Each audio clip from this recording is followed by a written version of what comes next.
Hello, and welcome to the Inside the Batteries Included podcast. It's August the 18th, 2023, and this is episode number -2.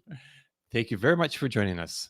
On today's show, we'll be talking about the debut of the Acura ZDX and the ZDX Type S, Tesla launching cheaper versions of Model S and Model X, Faraday Future has delivered its first vehicle, and of course, much, much more. I'm Dominic Ioni, host of the YouTube channel Drive Electric with Dominic.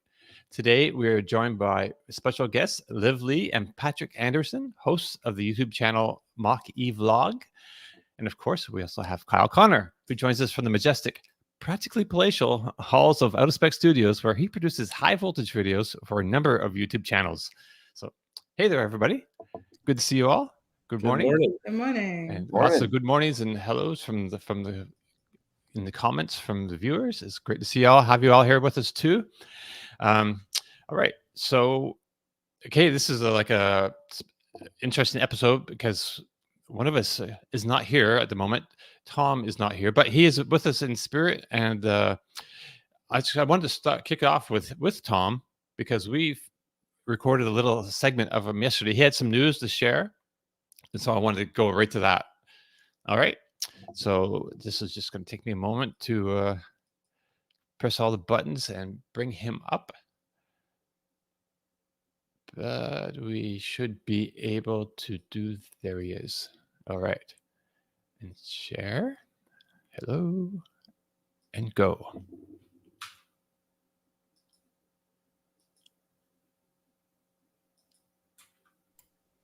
No audio.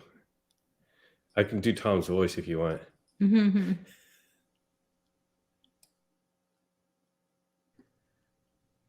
don't know if you can hear us, Dominic, but we can't hear you guys. Oh, yeah, really? Okay, 1 second. 1 moment. Then we will pause that and come back to here. So can you see that? You can see that stuff, right? Yep. Yeah, we can see it. You can see me. You can't hear Tom? Nope. Well, that's interesting. Well, can you hear Tom? I can, yeah. He's totally but he's also on my computer, so maybe that's got something to do with something. Yeah, Tom's on vacation on a cruise ship. Yeah. All right. I guess we just won't be able to show it. Okay, well, we'll talk about other things for now, I guess. And how do I stop that? And okay. So I guess bring this back to here, and so everything's kind of a negative episode. If yeah, right. So we're gonna have our full official launch on September the 1st. So if you're watching us right now and thinking, "Man, this is a freaking car wreck," and it kind of is because we're missing some key members to our team right now, and but it'll all come together, and we'll look like we know what we're doing shortly in 2 weeks, September 1st. But okay, so let's talk about where. First of all, Kyle, you're all dressed up today, so we know you're somewhere special. Well, I am in a Hampton Inn hotel. Woo! So big time in it. Very much worth the putting on the button-down shirt. Yes. Do you get a free breakfast? Probably yes. What's always funny is like you pay more for a hotel and then they remove the free breakfast. Oh, so really? You go to the cheaper hotels and they always give you free breakfast. Right. Yeah. So why are you in? So you're in the Hampton Inn, right? But where is this Hampton Inn? Yeah. So I'm in Monterey, in the Monterey area, and today is what's called the Quail. This is Car Week here in California. And so just a ton of very expensive, insane vehicles that you don't see really ever, all converging on this one place. Everything from, we saw Safari 911s to Koenigseggs to Lamborghinis and Rolls Royces littering the streets. It's just crazy. And today is like the big automaker unveil day. It's called the Quail. It's when all the new EVs become unveiled. I actually was just last night at the Acura ZDX unveil, so I got to sit in it and play around with it. So we can certainly talk about that today.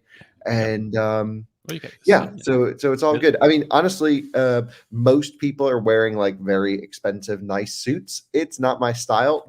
I have a lot of button-down shirts. I don't mind putting them on for something like this. Okay. It is buttoned down too. Right. So, Livin Patrick, you are on here today because, well, it's great to have guests and it's good to have you all. Often you're in the comments with us. But see, there's a few things we can talk about. First of all, you have Kyle's Nissan Leaf, which we talked about last week. He got a new, what do you call onboard charger installed, right? Yeah, So- we've been doing it. Yeah. So how's that going? It's amazing. I mean, it's perfect. It goes 50 miles, which is more than you need to just run around the neighborhood. We can plug in and charge at home now, and it's already pre-dinged, so we're not worried about it or being precious. Liz, maybe you can tell people about it, because I don't think our audience really knows about the whole Leaf story or what it is and how that Right. all Yeah, happened. we have. Hopefully, So Kyle, unique person as he is, had to find the cheapest Leaf or cheapest EV available at all. He tracked it down somewhere in Oregon and went and picked it up, and it had a big dent in the back, not in Oregon, his face says, somewhere in California. Washington, Seattle. same area. So he tracked it down. It was like 3,000 something, and it has this huge ding in the back. But it runs fine. The onboard charger was broken. What else? That's That it. was it? thing, yeah. Well, and then he this car, I think, has since Kyle bought it, has more miles on it being towed than being driven, because he towed it to Colorado Right. and towed it out here because there's a great company called QC Charge that fixes EVs basically. Shout out to Kyle's channel for a great video on that, on out of spec. Yeah, something. we watched the tour, even though we got the tour ourselves. Yeah. But, so yeah, they fixed it, and now all of a sudden it becomes way more useful, because before we could only charge it with CHAdeMO, which meant the nearest CHAdeMO station is like 6 miles away. Well, when you have 50 miles of range, and you're going Right. to lose at least 12 miles of range just to go charge it, 20%. and then you got the one CHAdeMO that may or may not be working, and then if it is working, there may be somebody there and you got to wait. And then it also takes like an hour and a half to charge that thing up. So now it's way more useful. We went down to the beach the other day. And the first couple of times we took it out, like we drove like 10 miles and it used like 20 miles of range. And we're like, uh-oh. This last time it was actually fairly accurate. And it's already had dead bodies in it, just to share. Halloween okay, we were picking up decorations. Halloween decorations. So. Oh, right. Yeah. It does make me think, like, it's almost like before people buy their real first EV, they should have an EV with 50 miles of range. Because like in the Mach-E, like you can set it so it warns you that you're low battery at 50 miles. Okay. But when you start at 50 miles, it just like completely shifts your mindset of what zero means. It is Right. It's true. thing. Right. Yeah. I used to get- And people in the comments, I think Mr. Dan was asking what the name is. We are crowdsourcing the name. Cal has given us carte blanche, I'm thinking. Yeah. what's the name of the Leaf? The name of the Leaf? Nissan Name Leaf? the Leaf, to decorate the Leaf, to make it a beautiful piece of art. So input welcome right now. All right. So you're also recently. So you guys run the Mach-E vlog YouTube channel, and so you're really involved with Ford somewhat. You know, Ford is really, I think, your area of expertise, right? More or less. Well, we like to cover all of these, but of Sure. course we bought a Mach-E ourselves, so that's we sort of follow that a little bit more, follow what they're doing. So yeah, Right. So so it's a pretty big deal then that you got to meet the head of Ford. And I want to share those. I have a little picture of that somewhere. yeah, it was actually a really cool thing. If you guys don't know, like Jim Farley, or as people call him, Chris Farley's cousin, was doing a road trip from the Bay Area down to LA and then over to Las Vegas. So it wasn't like, super long, extensive road trip, but he was taking F-150 Lightning. And, of course, he's a CEO of a company, so they're making it into publicity stops, PR opportunities. But it wasn't sort of like we're going to do news conferences or anything. He was meeting like local dealerships. He, made a couple of stops at like a wind farm, doing those type of things. But he was also doing his own charging. And he also made a point to arrange to meet with EV enthusiasts in LA, and that's what we got invited to. And a lot of people, like, their first comments after we like posted that was like, "Oh yeah, he got a bunch of Ford EV fans." But Yeah, no. he also had Will and Marty that Mhm. on the SoCal Tesla Club. A friend of ours, Eric, he has a Tesla Model S Plaid and a Rivian. He sold his Lightning to get a Rivian, and Ford knew all of this. And that Right. was sort of, apparently Jim Farley's direction was like, I want to meet with some fine people that I can meet with, but pointedly wanted to make sure that there was a diverse set of views. So I thought that was neat, because we've all had bosses that are like, hey, yeah, I want somebody to give me real feedback. And then you give them real feedback and they reject it or whatever. But he seemed to be interested in the feedback, and got us all at Galpin Ford, the largest Ford dealer in the world. And he's just stopped in. We had like about a 45-minute conversation talking about EVs. The first like 5 minutes, we're talking about gas-powered BMWs, because if you don't know, Jim Farley is totally a car guy. Like, he loves cars. So he started going down the BMW rabbit hole, and then we talked about other things and talked about the EVs.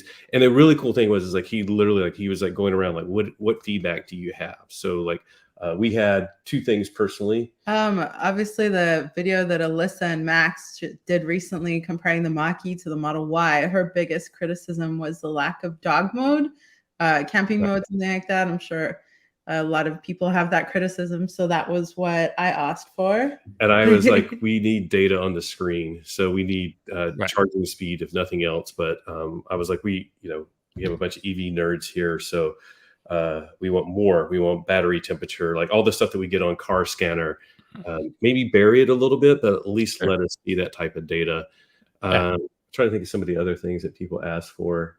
But one was really interesting because Jim's driving down from Northern California, and he had the 1.0 version of Blue Cruise in Detroit on his daily driver, I guess. So they had like a pre-release beta version of what's coming to the Lightning via over-the-air updates at some point. So he got to test some of that out, and it has some of the Blue Cruise 1.2 features, and apparently more, where it like changes lanes, lane change assist. Doesn't change lanes for you. You got to initiate it, but it'll complete it for you. And then the in-lane repositioning. So when you go by a big truck, it'll scooch over. Right. And somebody made a suggestion. Well, what about in California when you have motorcycles that are allowed to do lane splitting? If you're sitting dead center in the lane in stop and go traffic, somebody's going to take your mirror off. So you need to scoot over.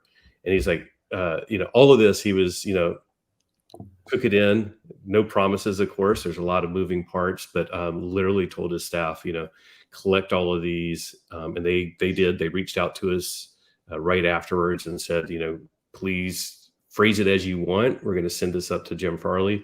And then we got confirmation yesterday. It's like, it's been sent over. So I felt optimistic. And the other thing that people asked us about was like, was he really doing this road trip, or was he like riding in the back texting and somebody's doing that? But yeah, apparently he was. He talked about he stopped in I think Coalinga at an EA station and ran into issues. He picked the slow charger at a brand we won't name, brand Ford won't name, but we all know it's EA. And he picked the slow charger, and his teenage son is even with him. And he said that it was great from the charging stop all the way into LA. It was like, we would have been here sooner if you would have picked the right station. So, and that's, if you want to talk about a realistic experience, that I think anybody that has passengers at a charging station, you can deal with it, and it might be a little bit slow. And you're like, I just deal with it. Right. But then passenger is the one that's just like, we could be there already. Why'd you do that one? What's wrong with this thing? Are we there yet? I think Jim, I saw where he mentioned that on Twitter, and I think he just grabbed that one because it was like the one that was available, and he didn't really want to wait for like a faster one that would have taken less time or something like that. Whatever. Yeah, but it's pretty cool. He also talked a little bit, of course, it's it's with a group of enthusiasts. He knew like we're all going to go run and talk about it, but he talked about the future Ford EV plans and truly seems excited by the 3-row that they're working on now, and that it seems like it's going to be pretty cool, pretty different. The backseat experience apparently is going to be enhanced over what we've seen from like the current Explorer or whatever. So it seems to be very excited, and then just talked about like all the battery plants and the Blue Oval City they're building in Tennessee. So a lot of vague, but like again, Jim's a car guy. You could sense the enthusiasm, so it was really cool. Right on. And I believe you also gave him a pony. I have a little what? Gave him a pony? What? Okay. Yeah, we should clarify. Let's clarify. Well, I have a clip of him, and I'll just share that real quick and see if I can get the. Hopefully, you guys can hear this.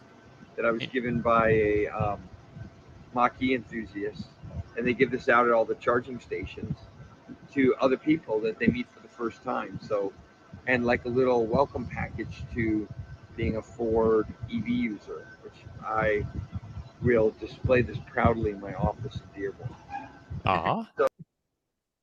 That was fun. Yeah, we got to give him a fancy pony right there. I should explain, these are little trinkets that I give to other Mustang Mach-E owners to say, I like your fancy pony. So I got to give one to Jim Farley. And at the same time, Ashley, who is the creator of Mustang Mach-E Girls Club on Facebook, if there are any girls who drive Mustang Mach-Es or like them, whatever, come join. So she gave him her packet. So I didn't think that he really noticed. He got like a whole bunch of sparkly stuff. So it was really cute to get the shout out. And it felt very much like he was extra participating in the fun of the community and everything. Right. So you have like a whole herd of these things? I do indeed have a herd of fancy ponies. I bought them at the Baker charging station. It's a great little stop, and I gave them all out. I ran out. So it was actually a group effort. Who is it? Charge Positive, Talik, who's out here, and Sergio, Big Serge, if you guys know them. They were both Lift Gift, that's it. They were both Sergio Rodriguez? Yes. Sergio. Yeah, so they helped us get 4 bags of fancy ponies. So we'll see how quickly we can go through them. But and again, you just give them out to Mach-E drivers at charging stations or wherever. Wherever, And to be fair, I actually gave one to a Tesla owner, Tesla Tim at Tesla Takeover, because he'd seen me give them out and he really liked them. So, EV enthusiasm, all this stuff, it's just really fun. I just kind of jumped on the bandwagon like the Jeep rubber ducky thingy. If you don't know, Jeep owners give each other duckies. Yeah. Don't know where that came from, but I'm jealous of it. It's super cute. Okay. All right. Hey, Kyle, I wanted to talk about something. So you had some time to play with your truck this week before you headed to Monterey, and I just wanted to share some of what you've been doing. I don't think you have a video on this yet. I don't think I looked for one. I couldn't find one, but let's see, where does that go? Nope. Where are you? No. Well, I suck at this. We need to get Martin on this show sometime. Okay. I think you got it. You just gotta go quick. Okay. There you go. There we go. I would mute it though. There's no need to listen to it. Yeah. So no video yet because this is still just a prototype tent. Basically there's a shop in town that makes very very premium, quite expensive overlanding gear. And we threw it on the truck just to see how it looked and all that stuff. So I did not buy the tent. It's a $15,000 tent. Yeah. Which is quite expensive for a box. So basically I was like, is it worth it? So the answer is we're not sure yet. It's still early days. So it's probably not worth really digging into this much. We're working on the build for the Rivian to make it a real overlander. We have some cool aspirations on what we want to do and where we want to take this vehicle, something I think pretty unique. So we're just kind of trying to find the right products and testing stuff to basically get it kitted out how we need it so we can go do some electric adventures to come. And this thing kind of opens itself. Is that what's going on here? I could hear electric motor running. I don't know if it was that though. Yep. Yeah, you just hit a button and zzz, raises up. raises up, and then it also opens and unfolds itself. No, you do have to pull on each of the panels to lock them in place once I it's up. see. Okay. Yeah, that's at least the prototype idea. We'll see what happens in the series production model. Yeah, so it's still early days for them. Okay, and I hear they want to put solar panels on top of that as well. Yeah, which I thought was kind of dumb for the Rivian application, because I'm like, what do I need solar for? I got 130 kilowatt hours. Your 400 watts peak isn't going to do anything for me. Like, it's Right. going to make less than a dent in what I'm going to use. So I was like, can you put a sunroof in this thing? Yeah, I mean, it would be a sunroof. It sounds like less expensive than solar panels, for one thing. If you don't need this solar, I always like the idea of solar, but in reality, Yeah. it does cost, and it doesn't really necessarily add a whole lot of, like, wouldn't add more than like 2 miles a day probably to your. But you wouldn't your even be Rivian. able to like charge the car with that low amount of power. Right. Oh, right. The voltage, you mean? Well, the voltage is fine, but you need, I think, like minimum is 5 amps Okay. that you can tell it to pull. So, and that's like if the sun's right overhead. So you'd have to put solar into a mobile battery pack, into, like, you're going to get 3 feet of driving range on whatever that tent can produce. So solar just Basically. doesn't work for this application of me Right. trying to get more distance. So I was like, let's just go max comfort. And so yeah, no, we're just working on different cool ideas, how to build the truck out, because yeah, we want to go do some crazy stuff with it. Okay. And you also, let me see if I can pull this other clip up. So this week also on your channel, you finally took your Tesla Model S Plaid on the out of spec Hogback challenge, which is like a test you have, I guess, for checking advanced driver safety systems or ADAS systems like Blue Cruise or Tesla FSD Beta. So this is the first time you've taken your own car on your Hogback challenge. So maybe it's lay out a little bit more what's involved with this thing.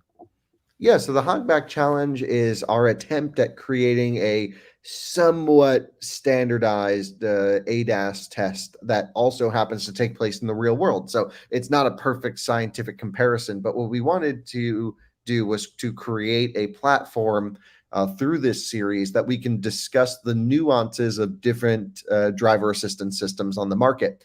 And so typically what we do is we drive the car for a few days, we use the ADAS systems in a whole bunch of different environments, gather some background information, and then bring it to the base of the I-70 hill climb, where we run it on a 30-mile loop. Huge elevation changes. What you're looking at now is not part of the Hogback. This is looking at the driver safety takeover functions to see what happens if you don't pay attention. It's part of the test, but it's not part of our test loop. And so we just find like an empty area to let the car freak out, basically. But yeah, so we go through all the safety of the driver assistance system, score that system, basically what you see us doing here on the screen if you're not listening on your normal podcast streaming platform. If you're watching on YouTube, you'll be able to see this. And then yeah, we go through other criteria, like does it have a capacitive steering wheel, does it have hands-free eye tracking, so on and so forth. And then we run it in the Hogback. And every time we have to take over or the car does something wrong, we start to subtract points. The thing is, to me, this is really more of a subjective test than the objective scoring. So that's why, for someone interested in buying a car to do long distances, the 30, 45 minutes or even 1 hour long video is going to be well worth their time to understand what type of ADAS system they're going to be getting in their next purchase. So people seem to really like it. The videos never do huge numbers, but there's a loyal following base to these. And so we're going to keep doing them. I find them fairly interesting, and it's a boring topic to talk about driver assistance to many viewers, but to us, we all rely on these systems heavily for road trips and driving. So it's really important to what we do. And it's like a good benchmark, right? Well, yeah, I mean, it's actually not probably a good benchmark, but it's a great way to at least put the cars on the same road and to attempt to score them objectively. Yeah, that's okay. So Liv and Patrick, you guys experienced FSD Beta in, I believe, Kyle's car as well, like for the first time ever. So this is kind of something that I experienced myself not so long ago. And you have a video up on about that. So, what was your impressions of the FSD beta? Um, I would not, in its current state, I would not pay 15,000 for it. That's for sure. Sure. We've been trying to sort of summarize like our feelings on it, because it's like like it does some things you're like, oh my god, this is just amazing. Like I never thought I'd see a car Right. like handle like a left turn, like from a stoplight, the light turns green, it makes like this beautiful left turn. You're like, that was amazing. And about the time you say it's amazing, it like makes a random like right turn, left turn, blinker on, and you're like, what are you doing? It's just sort of it's like such a mixed bag. Right. And I think the thing, and this, I watched Kyle's video and like the summaries at the end. I think I sort of agree with the whole thing of like when you have like Super Cruise or the Lexus system or whatever, and you're on, I-5 and it's doing lane centering, you know what it's going to do. You know it's not going to like try to do some random thing on you, and you know the failure points. I felt like because FSD Beta was in a more complex environment on city streets, every intersection, every lane, everything was like an opportunity for it to make its own decision. Mm-hmm. And I'm, so then it was like I had to be more aware of what it might be doing, and it wasn't comforting to me. Like a lot of things I think I might get used to if I used it all the time. And what was sort of interesting is in our comments, I just assumed we were going to get blasted and be like a bunch of down votes because we live. What did you call it? You were like, it's like riding with a drunk teenager.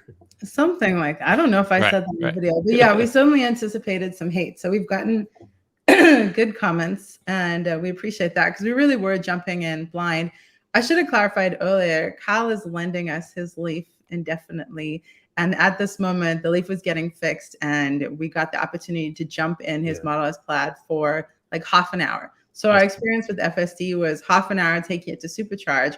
By the way, that was quite a cool experience. I do think that that's something we should do more, just to experience Tesla supercharging versus, yes, for sure. But so we experienced FSD, hopping into it, completely unaware of what to expect. We haven't done anything with it before. We haven't researched it too much, which is kind of potentially what some people might also be doing. So it was going in blind, but also kind of interesting in that way. And like Patrick said, it was super unpredictable. But maybe you guys are more comfortable with it, are able to predict the things that it did. And it's in the full video, but it was like there was one thing, like we came across like a construction area and we had to like shift lanes and there's cones everywhere, and I was like, wow, this handled it perfectly. That's exactly what I would have done. And then on the way back to the EV Learning Center where Kyle was filming, like we were headed back, and it's just like it just sort of like, I'm going to go to the right lane, no left lane, no right, left, and it's like I'll just stay in the middle. And they're like, it was like the simplest of things, and you're like, what are you doing? It's both impressive and terrifying. Right. That's true, right? I mean, so I was in the same position until I got a Tesla Model 3 earlier this year, and it had full self-driving on it.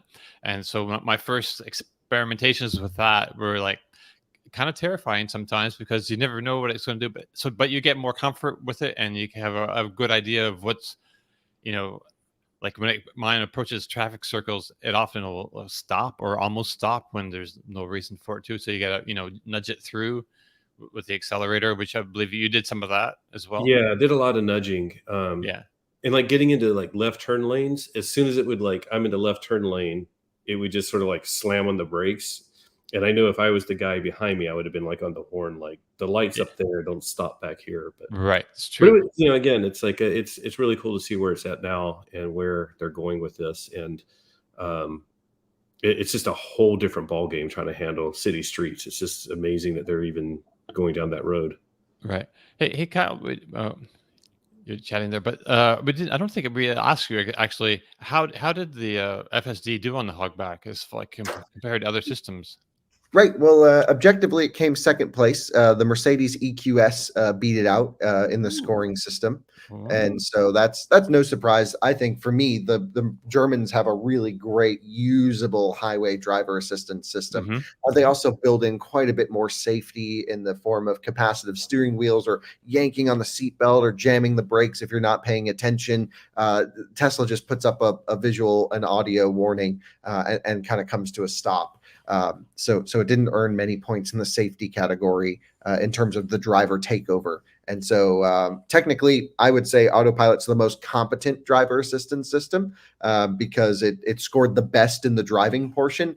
It had no issues with the sharp corners. It just followed the road like a rail. It was amazing. But to me, like, my personal impression, because a lot of this is just objective, is I love Autopilot when I'm just in lane and it needs to stay a distance to the car in front of me, when I just want to lock it in the middle of that particular driving lane. As soon as it starts to choose when to change lanes or take corners or do all these things, it just annoys me, because it's not what I would do. I don't drive like a robot. I drive with the flow of traffic, and I just want to get places and kind of stay out of everyone's way, and or just get past people. And this is just like way sending mixed signals.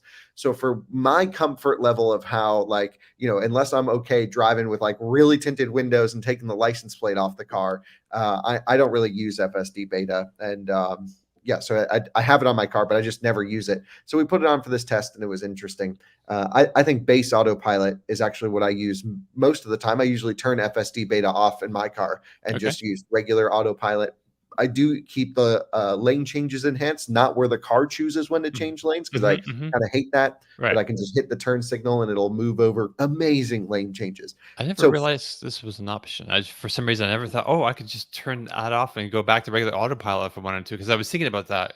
But go ahead. Sorry. oh yeah, why not? I Of don't. course. I don't know, because I'm an idiot. I don't know. Yeah, you could just turn FSD Beta off and go to enhanced or any, even turn off all that stuff. Like, I hate it when it automatically takes exits for me, or when it automatically changes lanes for a passing vehicle, or I should say a slower vehicle, and I want to go around it.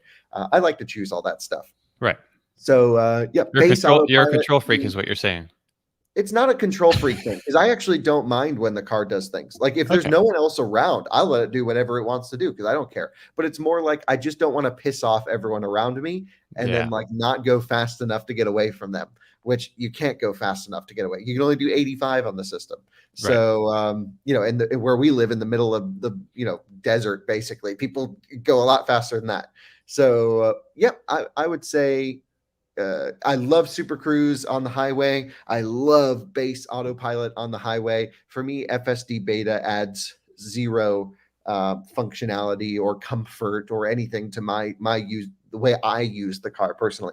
Now, if you're looking at it as a technology or a technological exercise, it's pretty freaking cool watching it do its thing. I mean, we've done some videos with FSD Beta following the car behind. I think we have one of the first videos ever of a chase car watching what it does. And it's so weird to watch from the outside, because it's left turn signal, right turn signal, driving down the wrong side of the road, and then like just doing things perfectly. It is a mixed bag. And I think it's cool. My personal opinion is, I think it's cool anyone can have access to this. You just buy a Tesla and have some money and have some fun. But I think there should be maybe a video safety course, or some required, how to take over, when to take over material, or at least just basic guidance from Tesla, because Tesla provides no guidance in this area as to what to do and how to take over and when should you let the car take over. And I'm not convinced that's the right approach, but I do think it's cool. I enjoy playing around with it. I let friends try it and do all this stuff, and it's definitely a neat situation. Right on. Awesome. And myself, I haven't actually been working with FSD Beta or using it myself. I turned it on the first time in like probably a month and a half. The other day, I was coming down the interstate, so I just turned on. I was thinking autopilot. Then all of a sudden, I wasn't really thinking that was FSD, because I wasn't in the city situation. But then all of a sudden, it was changing lanes on me, and okay, I guess FSD. That's right. And yeah, but I have my Drive Electric with Dominic YouTube channel. I had put my videos private for some time, and they are now public, and I'm publishing some new ones. And so I expect to do some drive loops. I have a drive loop in Tallahassee, Florida, where I, put my car through this particular set of streets, and I'll be doing some fresh ones soon. I've got updates. I've never run through the loop, and so hopefully we'll be doing that actually maybe this week even. But I have some other videos. I should have a good video up hopefully tomorrow sometime, but maybe we'll talk about that next week. I wanted to try to get Tom back with us again. I think I can do it. I think I've figured out the secret here. So I want to talk about the Tesla Universal Wall Connector, and let's see if we can. Can you guys hear that? Recording All right. started. Hey, Tom, how you doing? How's it going, Dom? I got a feeling I'm doing a little better than you right now. I have a feeling you're doing a little better than me too. That looks pretty nice. I see some like water in the background, and it looks like you're on a boat. I am at an undisclosed location in the Mediterranean. Okay, that sounds like a good place to be. But all right. I still made time to make an appearance on Batteries Included this week. That's right. So, there's a big news story. So your specialty is charging, especially home charging. And there was a story out this week, and you got first dibs on this big story. You got the scoop, basically. And so let's turn it over to you and tell us. We have a new product on the market. It's pretty exciting. Tell us about it. Yeah, so a couple of weeks ago, a contact at Tesla reached out to me and said, look, we've got a really exciting new product that we're going to be launching in about a week and a half. And we'd like to let you be the first person or one of the first people to have an opportunity to look at it, as long as you're agreed to embargo and so forth. And I said, yeah, of course. So they said they were going to ship me this new residential level 2 charger, and they actually did, but I got it literally the day that the embargo was up. So I FedEx delivered a box to my door. I literally carried it into my garage, plunked it on the table, set my camera up, and started rolling, and did kind of like a first impression unboxing video of the new Tesla Universal Wall Connector, which if you follow Tesla's charging products, they have the Tesla wall connector, and then they have the Tesla J1772 wall connector. But now they have this new product called the Universal Wall Connector, which will charge both vehicles that have J1772 and vehicles that use Tesla's connector, now called the North American Charging Standard, or NACS. Wow. And it does so by incorporating a different version of Tesla's Magic Dock, which is, I don't even know if Tesla actually officially called it the Magic Dock. I called it the AC Magic Dock. They might have in their literature, but I didn't see it. But It's basically the same thing as the Magic Dock, because what it does is it allows the NACS connector to have an adapter snap on top of it, automatically integrated into the holster where the connector latches to the charger, so you can use either one. And it's a pretty nifty new product, and it's great for people that have two EVs, one that has the Tesla North American Charging Standard connector, and another EV that has the J1772 connector. Yeah, it looks pretty cool, man. So it's AC charging, or AC Magic Dock. Sounds like that should be the name. Like, I think you've got it there. They should pay you for that. Yeah, no, the funny thing is, like I said, I got very little information from Tesla. They shipped me the box. I opened it up, and what you see in this video is just me live, just looking at it for the first time, learning about it, touching it, feeling it for the first time. And that was my impression as I was using it. I'm like, this is really just kind of like the Magic Dock, except for AC charging. So it has all the regular features of the Tesla wall connector. Same real 48 amps. You can daisy chain it with up to 6 units. It does power sharing. It's pretty much everything the Tesla wall connector does, except it's thicker. It's almost 2 inches thicker. Okay. I don't know exactly why. I mean, it has to have to do with that adapter that's built into the connector, but Right. it's substantially thicker than Tesla's regular wall connector. I put them two next to each other in this video, and it's almost 2 inches thicker. The other dimensions are pretty much identical. The height and the width are pretty much identical. So what I did was then, after I put this video out, the video did really well the first day. Got a lot of response. The next morning I got up early and I swapped out. You see in the background, that's my Tesla wall connector. Right. I swapped out the wall connector for the new universal wall connector. So I have a video going up tonight, which actually should be live by the time this video airs. You're going to embed this in our batteries included weekly show. It should be live. You'll be able to watch me installing it, using it, and checking out how this Magic Dock adapter latches on to the NACS connector. And it's interesting. Okay. It won't release. Like once it releases from the body of the charger, but then you can't release the J1772 adapter that latches on top of the NACS connect. That's the Magic Dock for a supercharger. And this is for those watching the video. And this is me showing you how I couldn't get it to unlatch when I first did the video. Right. The J1772 adapter wouldn't come out of the body of the unit because the unit needs to be energized. It was locked in there. So this was me speculating that I think once I install this, I'll be able to pull this thing out. But I wasn't sure because, as I said, I just got it. I didn't know if it was broken at first. So this is going to be great for people with like a Tesla and like another non-Tesla that takes a J1772. I guess. Yeah. Like I have like a little adapter, I guess, but this is like built right in and looks secure and it's proper. I mean, the regular Tesla adapter is, like you say, it's pretty bulletproof, but this is just like super convenient and it's kind of cool. And the price is great, right? It's like $595. Yeah, $595 is very good considering if you were to buy the Tesla wall connector, you'd then have to go out and buy a Tesla to J1772 adapter. And that currently Tesla doesn't sell one of those. Oh. They sell the other way around, J1772 to Tesla, but they don't sell a Tesla to J1772 adapter. So you have to get a third-party adapter. There's a lot of companies out there that do it. Electron, Tesla Tap. But, the funny thing is my next video I have coming out is all about adapters and why the major networks are banning adapters that aren't made by the manufacturer.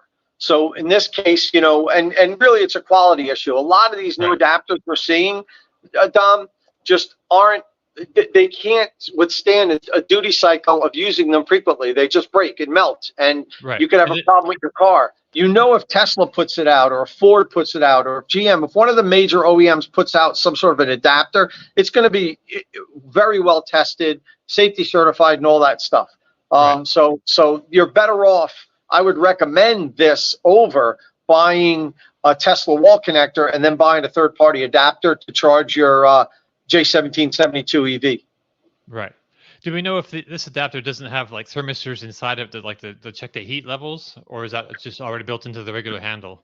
It should be built into the regular handle, but I don't have all the technical details on this. This thing just came out. I was the first person to put out a video on it. I still just checked today. Nobody else has a video on it. Now my second video is going out.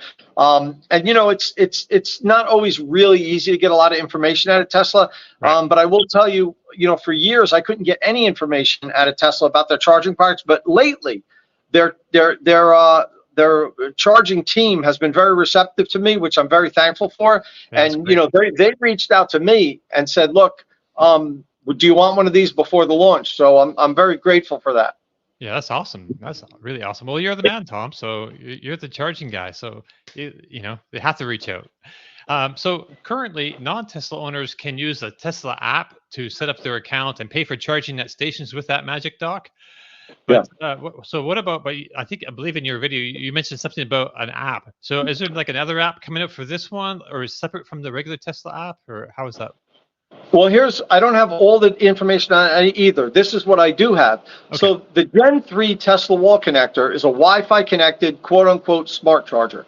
When Right. Tesla released it a couple of years ago, they said it's going to have all these features. You're going to be able to, start and stop a charging session, all this stuff. But they never really released any of that stuff. And I think they were kind of lackadaisical about it because the Tesla vehicles could do it in the vehicle. But still, they said they were going to release smart charging features and they didn't do it. But now they said, along with this new universal wall connector, they're updating the app. There's going to be a new version of the app comes out, and it's going to allow users to control the wall connector. It's going to allow you to start and stop a charging session, schedule charging from your app. Currently, you have to do that in the vehicle. Do I know 100% sure that non-Tesla owners will be able to, use the app to do that? I don't, but I'm 99% confident that they will, because they're doing it in conjunction with releasing this new universal charger that's really primarily to charge non-Tesla vehicles. So Right. What would be the purpose of updating the app now if non-Tesla vehicles can't use it? Good point. This is a good point. All right. Well, I look forward to seeing that new video when it comes out. When did you say it again? It comes out tonight? It's coming. You and I are recording this a day before the Batteries Yeah. Included podcast. So when this airs live on the Batteries Included podcast, you should be able to go over to State of Charge and watch that video. It should be up already. Oh, sweet. So I'll try to watch it before now. Like, right. Go back in time That's right. and watch something in the future. I've got a DeLorean in the garage. I'll get right on that. I wish I still had mine. That's true, right? I was just joking, but you actually had one. That's so nuts. All right. Anything else you want to mention then? I don't want to keep you from your work there. I believe you have lots to do. Just that it's beautiful out here.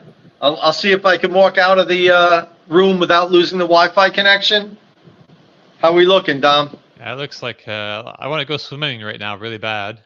All right, listen, have a great show tomorrow, and thanks for letting me say hi to our followers and knock them dead. All right. Thanks a lot, man. We'll see you soon. All right. See you guys. Bye-bye. All right. So that's that. Now, if I can figure out how to take that off, we'll be all set, because I cannot figure that out right now. It's amazing. Okay. Maybe if I share something else, what happens? Oh, Inception. Yes. Okay. Well, there. We're looking at, if you're watching this on YouTube, we are looking at a picture of the Acura ZDX or ZDX, depending if you live in the US or somewhere else, the UK or Canada. All right. So let me bring up my notes so I know what I'm talking about. Okay. So this is the first bit of big news I think we need to talk about this week, right? So Kyle, you got to see this last night. This is the Acura ZDX. So it's a few facts on this, and we can talk about your impressions and all that. So it's built on the it's an Ultium car, so it's built on General Motors Ultium system.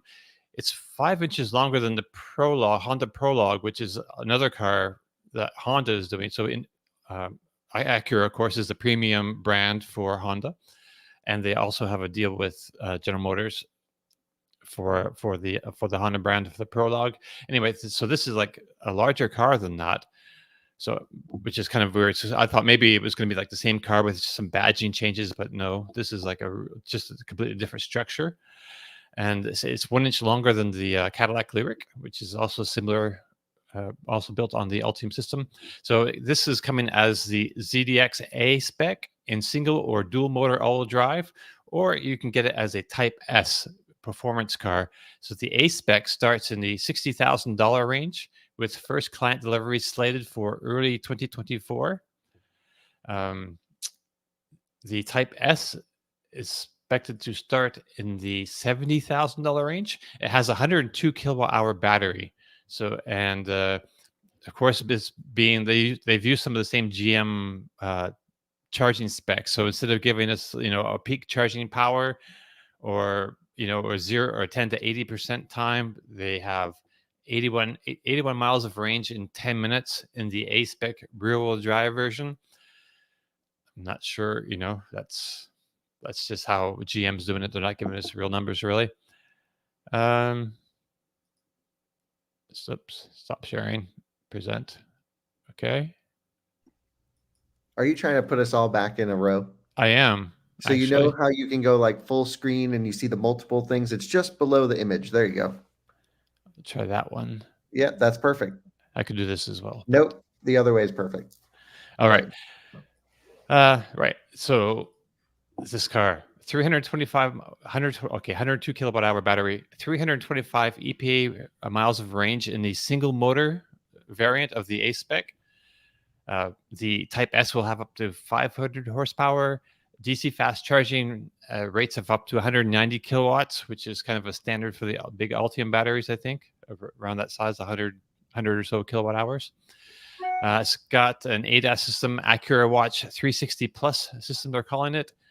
ZDX Type S introduces hands-free cruise driver assistance. So true hands-free driving on up to 400,000 miles of compatible roads. It sounds to me like that's also, they're using the GM's ADAS system and just calling it Acura Watch. And yeah, it's Super Cruise.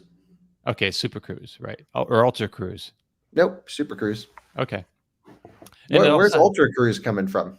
I'm not sure. For some reason, I was thinking they were changing the branding on that. Oh, maybe, but it's just Super Cruise. Okay. Yeah, in the future, GM is going to have Ultra Cruise that's going to work on city streets somewhat, I think. Yeah. This won't have that. This is just highway. Right. Pre-mapped highways.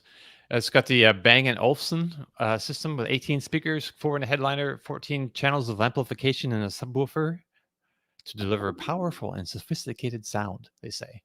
And but they also teased an electric sports car at that launch. So I'm see if I can bring up your, and you've gone away actually.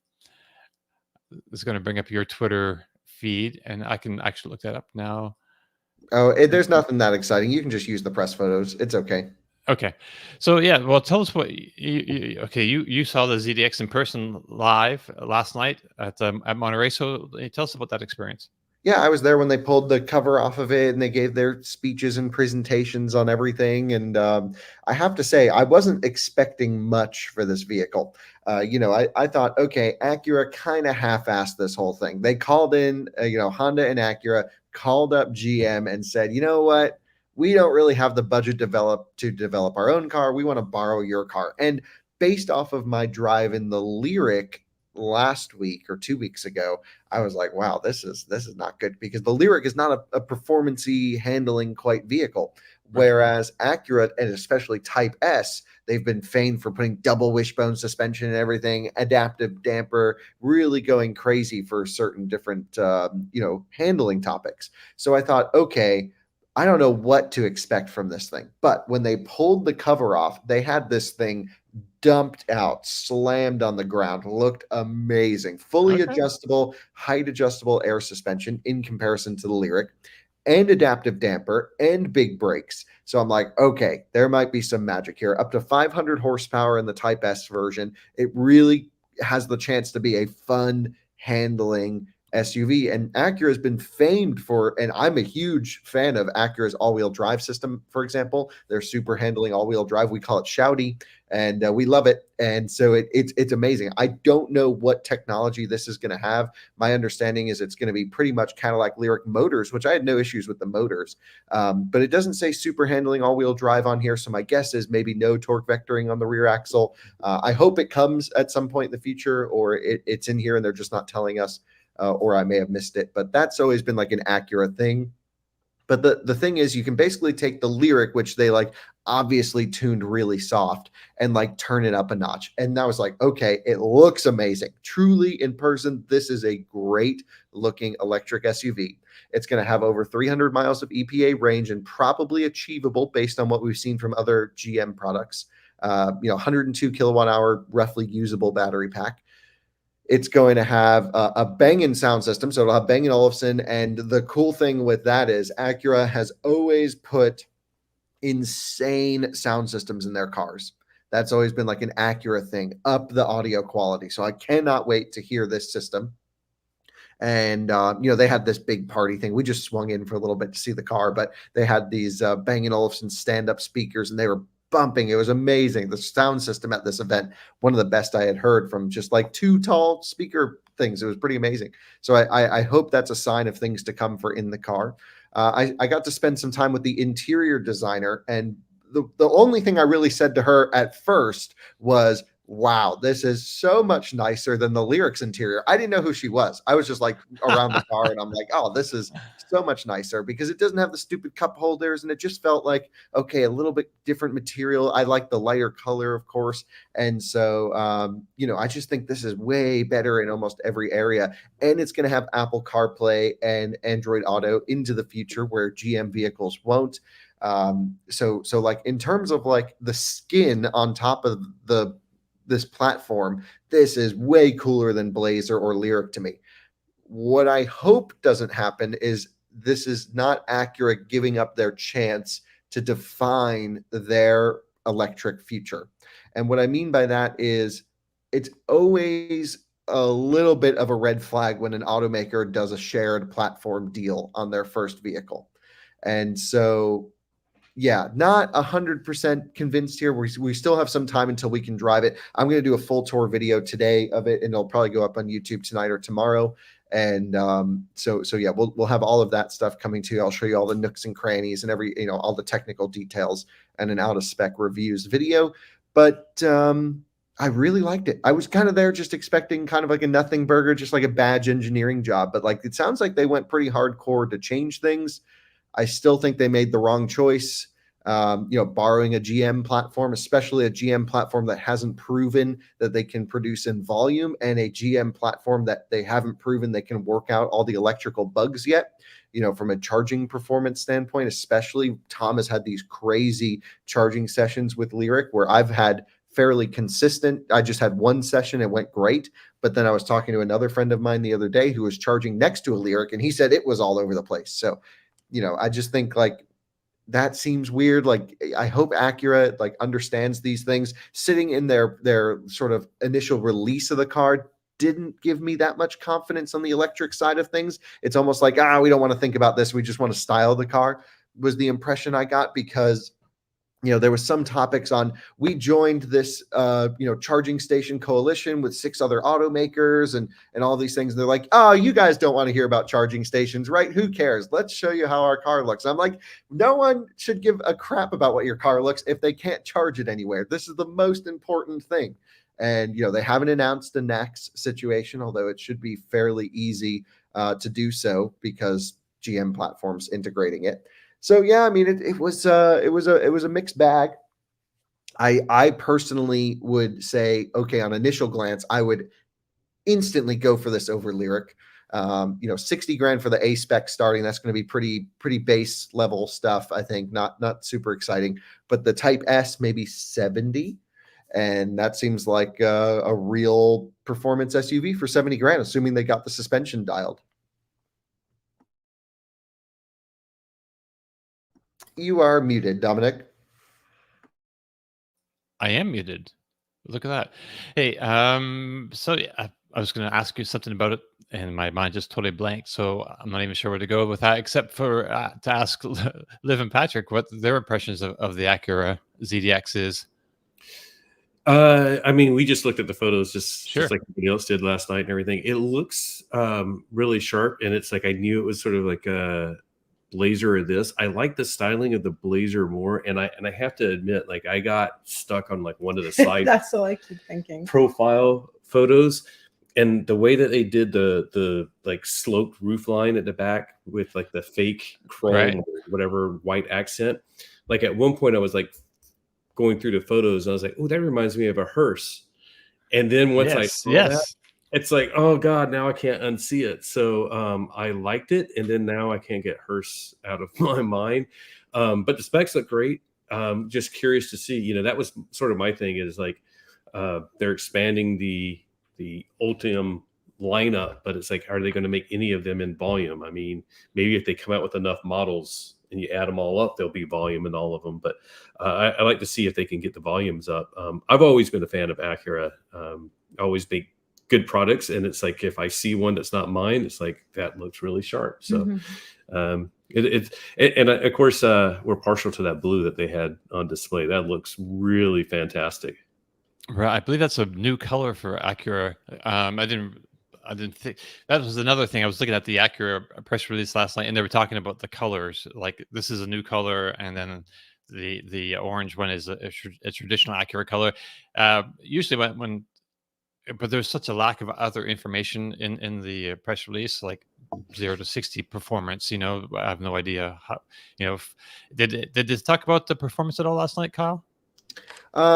Yeah, mostly the horsepower numbers, but the Lyric had a really good way, because I drove a rear-wheel drive, I think 340 horsepower Lyric. It had a really interesting way to make 340 horsepower feel like 240 horsepower. Right. So, it just was a big thing getting down the road. There was nothing sporty about the Lyric. That's where my review left. So I think that's where the Acura comes in. Of course, there's going to be a Blazer SS, and there's going to be a Lyric V in the future. Right. It seems like Blazer SS is going to have more power than the ZDX, which I thought is a little bit of a shame. I feel like Acura should have the spiciest one here, but we'll see. Or at least as spicy, yeah. So I don't know what's going on with that, but they chose the normal Lyric all-wheel drive powertrain figures as the spicy ZDX, and then there's going to be a faster Lyric in the future, and of course a faster Blazer. So I don't know. Acuras have never been straight line fast. Even the NSX, it wasn't the fastest thing on the planet.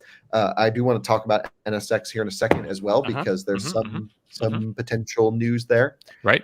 Which I don't think anyone's really picked up on, but we'll see. Right. So very cool. Go ahead, Patrick. Yeah, I was going to say though, and Kyle mentioned CarPlay and Android Auto, and I think that's going to be a bigger factor than a lot of people think. If they actually understand that like the Blazer and this are very similar, and the Lyric and this are very similar, and those others aren't going to have CarPlay and Android Auto, I think a lot of people would lean toward having this. And it says it's Google built in, so I'm assuming it's Android Automotive, which is another great factor for me, when I was looking at it. So the thing that kills this for me is like the price. It's like starts at 60,000 for the rear-wheel drive. But that's a pretty good value for a premium electric SUV. Except the Tesla Model Y starts at 50,000. Totally different category. The Acura looks nicer inside. Looks like a nicer place to spend time, but it's way bigger. It's like a whole nother step up. It's got a huge back seat. Okay, that's true. That's true. It is super long. That's right. We just had the Lexus RZ 450e, and that's like under 200 miles of range and like similar price tag for 63 for that one. Yeah, and it was right. So this just cringe. feels good seeing like that same range actually getting good miles, good charging, like just like suitable stats. And I'm glad to hear, by the way, Kyle, that it looked so good in person, because it's just like it looks pretty normal on in the photos and on screen. I do love that front trim with the lighting though, but like it's just great to see this over 300 miles of range. Like, I see. So I think it's a few inches shorter than MDX, but it's got a much longer wheelbase than MDX because it's got to put the battery in there, and the pricing certainly is going to be a little bit higher than maybe other Acura SUVs. Acura has never been a luxury brand; they've always been premium, I would say. So it's going to be up there, but it should qualify for the tax credit, assuming that someone does, because it'll be built in the GM plant.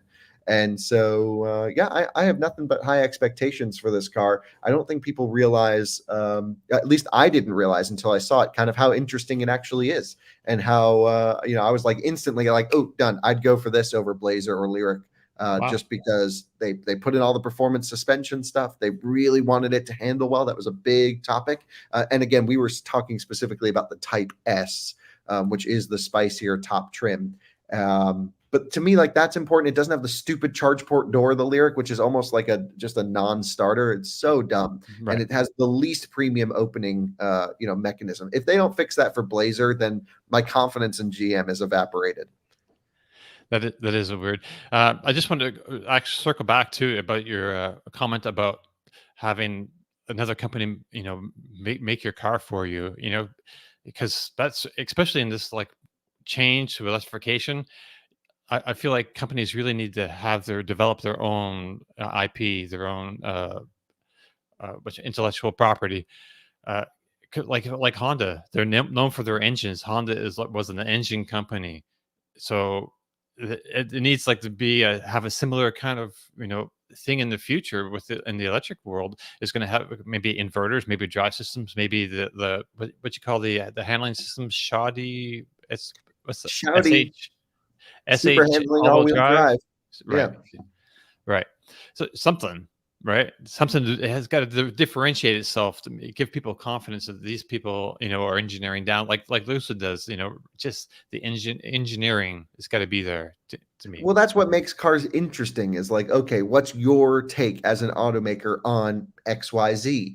I don't love the idea, honestly, of just, like Subaru borrowing Toyota's tech or Toyota borrowing Subaru's tech, or, Right. it's the same situation as Solterra and BZ4X. Now, they really put in zero effort to differentiate those cars. Here, there's a lot more changes, but it's almost like GM gave Acura, this is my impression, they didn't say this, but it's like GM gave Acura, like, here's a parts list. Do you want the air suspension? Do you want the adaptive damper? Do you want, and just like pick and choose the stuff you do want.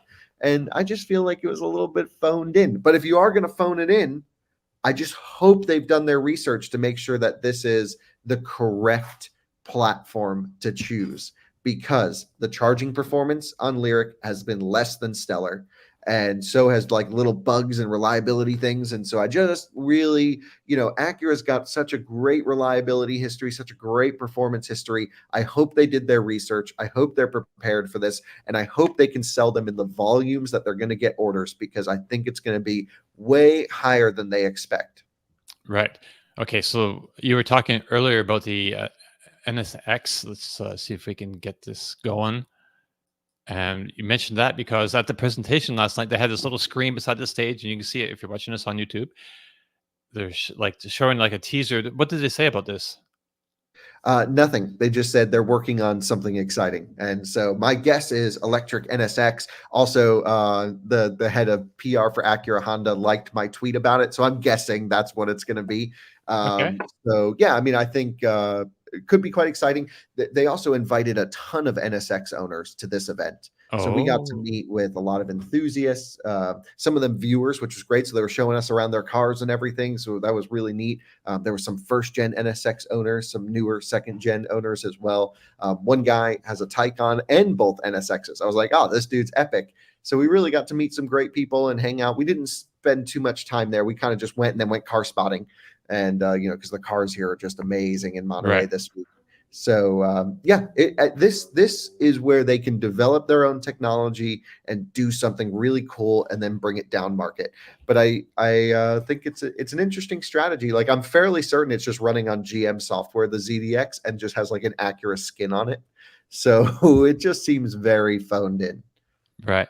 But this design that we're looking at on the screen here, I froze the videos just so we could kind of get a look at it. It looks more like a Le Mans race car than actually like a road car to me. But I don't know. What do you?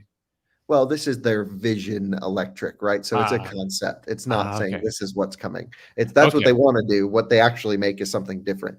All I'm saying is it sounds like there's a high performance electric vehicle coming down the line. They use the term, I think maybe electrified, could be a plug-in hybrid. We don't know anything about this. It's not worth, talking about too much, because NSX sales historically of the last generation were terrible. No one wanted that car.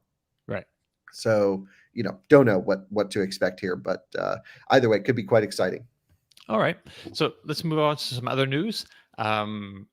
So Tesla has launched a cheaper Model S and Model X versions in the US with shorter ranges. So the Model S and Model X standard range are now priced. Oh, okay. Just got a little message there. They're priced at $78,490 for the Model S and $88,490 for the Model X. So that's $10,000 less exactly than a regular Model S and X. So for that, you get a driving range. Model S gets 320 miles. That's 320 miles. That's lower than the regular dual motor or the Plaid, of course, that offers 405 miles or 396 miles respectively. The Model X SUV has a range up to 269 miles, which is, well below the more expensive version, which is 348 miles. Available for delivery in September and October. Good move, Kyle? Not really. I mean, if you're a buyer, this is not what to do. You should go for an inventory Model S or X with a close to 10 or even sometimes more $1,000 discount on the full big battery one. I think my dad found a Model S. He's always going down the rabbit hole of what should he get and all this stuff. And he's like, well, I found this inventory one. It's only $1,000 more than the software locked standard range. They just took the normal cars, software locked the battery. At least according to some sources, they claim that there won't be a software unlock in the future. I believe there will be. Tesla's always allowed a software unlock at some point into the future. It just doesn't seem worth it. Just go for an inventory big bad one. Tesla can't sell Model S and X right now for some reason. And I mean, interest rates are high. It's a hard time to sell an expensive car that's not really new. Right. It's old. Basically, it's kind of an old design, even though it might be like pretty refreshed under the skin. People looking, it's like the same old car, basically. Some quick thoughts, Patrick and Liv? I saw the same rumors that it looks like it is software locked, and if that's the case, it's like I'm 99.9% sure they'll offer an unlock at some point. Right. And if they don't, I was sitting there doing some calculations like how much battery would you be carrying around for the life of the vehicle just being unused? I'm like, it would be a shame if it's never unlocked. And then, of course, if they unlock it, how many people are going to then pay to unlock it? I just feel like it's an arbitrary and manipulative price adjustment that, like, it's not through reducing the cost of anything or making anything affordable. It's just supply and demand, and I don't like that. It's also interesting. I mean, I know they don't sell a ton of S and X, but it's sort of like you're literally chopping $10,000 off the price of the car, but your manufacturing cost didn't go down. So it's like they're obviously going to do a software unlock, if you ask me. Right. Shoot. Yeah, well, it's an interesting topic. So this is not new. Tesla's always done software locked battery packs. Actually, one of their first cars ever was a software locked battery pack. It was called a Model S40, and it was a 60 kilowatt hour pack that couldn't supercharge. They locked you out of supercharging and the bigger pack. Model S60 was supercharging optional early days. But yeah, you could actually retrofit those cars. It required a hardware retrofit to supercharge, and then you were good to go. So yeah, I think at some point in the future, they should unlock these. If Tesla won't unlock them, by the time they're out of warranty and everything, there'll be Tesla hackers who do unlock them. So I don't think that's going to be a problem. But Tesla also did I know you got something to say, Dominic. We'll go to that in just a second. But Tesla also locked a standard range version of the Model 3 for the Canadian market to something like 100 miles of rated range. I forget exactly what it was, but it was such a bad value on paper. Right. They just needed an entry level price below a certain number to like sell cars with this big tax credit. And maybe in the Ontario province or something. I can't remember. But they sold like none of these. It was really funny. They made it like $1,000 less than the standard car, and it had a quarter of the range or half the range. And it was just to apply for incentives for everyone else. So Tesla's good at manipulating the market. They know that price is a huge demand driver. And, they can do whatever they want. You can just choose to buy it or not. And so I don't think this is the worst thing, because you can full charge it pretty much every day, which is kind of nice. Assuming they just lock the top end of the battery, we need to let's think. So that's what I want to ask about. So if you have this thing for 2 years and you know how batteries degrade, will this unlock portion of the battery kind of make it seem like your battery never degrades until? Yeah, so I'm trying to remember, because my dad owned a software locked Tesla years ago, and this was a topic at the time of how they were doing it. He had a Model X 60D, which was like good luck getting out of the driveway kind of range. You know what I mean? Right. So yeah, I don't know. I don't really remember what the answer was. Okay, that's all right. Well, maybe we can figure it out this week and come back next week. So real quick, last bit of news. Faraday Future has delivered a car. They call it let's see if I can get this all right, the first FF91 2.0 Futurist Alliance. That is the name of the car. All of that apparently is the name of the car. Whatever. That is a stupid name. Right. $309,000. It's a 3-motor configuration, 1,050 horsepower, 2.2 seconds, 0 to 60, 155-mile top speed, 381 miles of range from 142 kilowatt-hour battery, a huge-ass battery, zero gravity seats, 27-inch rear screen is basically all the information I could find out about it, really, on their site. Yeah, so congrats to them. It's been, I don't know how many years it's been. Factories have been planned and unplanned, and I don't know what's even going on with them at all. It's like I been just so many don't know false who would starts. feel confident spending $309,000 on something that may not be around. So, like for example, Celestique is 340 grand base, but you know GM is going to be around. I can bring it to a Cadillac dealer in 5 years and get it serviced. This is like you may not even have like a company of someone to call. Right. And well, it's one of and they're selling it to one of their investors, really, a top Spire. So I assume he's like, I don't know, there's all this like a verbiage around the guy, Spire leader, something. I don't know. It sounds to me like he's an investor, which he's very in with these guys. It's hard to say what kind of production will be happening for real, but still, I think it was important to say, congratulations on this first car, because it's been like a crazy journey to get here, and it would be nice to see it move forward. I still don't have a ton of confidence in Faraday Future. They're going to have to do more than deliver one car. I think. I know, Liv and Pat, you have quick thoughts on this? It just doesn't make sense to me. Like we've seen it. I think like at CES they had one out, and it's just like you look at it and you're like, that looks really nice, and then you see the price tag and you're like, that makes no sense. And it's from a company. It reminds me of some other prototypes that you see that are like almost like generic in its look, and you don't know if it's actually a real company or not, or just like, oh, we're going to display our ADAS system and we built this like prototype to show it, but it's like, oh no, they're actually trying to sell the car. But perhaps that's part of the mystique of buying something like that, is then you'll have this collector edition, something of a company that doesn't exist in a few years. So. Right. I guess we're going to get close to the end of the show because I got to run. We're about to close out here. I just have a PSA. Go buy a used Audi e-tron today. Oh, yeah. I saw that. Go buy one. $31,000. What? You can get a Prestige for like 35 grand, a 2019. We have one. We love it. We bought it used $70,000. So this is a deal. So go get one. They're freaking awesome cars. What kind of highway range you get with that? Not much, but it's got good charging. Around 200, like what it's, okay.